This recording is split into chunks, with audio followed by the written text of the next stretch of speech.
Okay guys, so meron pala tayo ditong i-repair na piso wifi kit. Yan. So ito yung kanyang coin slot. Yan, umal. Umal ba? Ay, alan.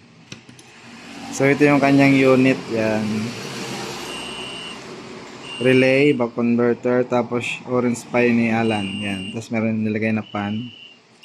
So yung ano niya, yung power supply hindi accessible dito sa unit. Dapat na to 5 amperes. So papalitan natin to. I-recommend ko yung ito, yung Omal brand na ECDC adapter, 12 volts 5 amperes. Yan. So ito yung i-recommend natin para accurate yung supply. Yan.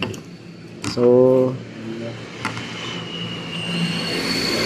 ito yung USB land nya. Pagka sira to, papalitan natin ng Omal brand na USB land. So ang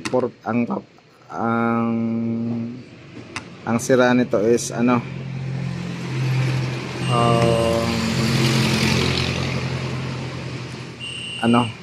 obtaining no internet. So ni-request niya na rin na lagyan ng switch sub pang dual antenna. Okay, so pwede rin pag dual antenna, pwede rin gumamit ng USB LAN, pwede rin mag VLAN. Yan.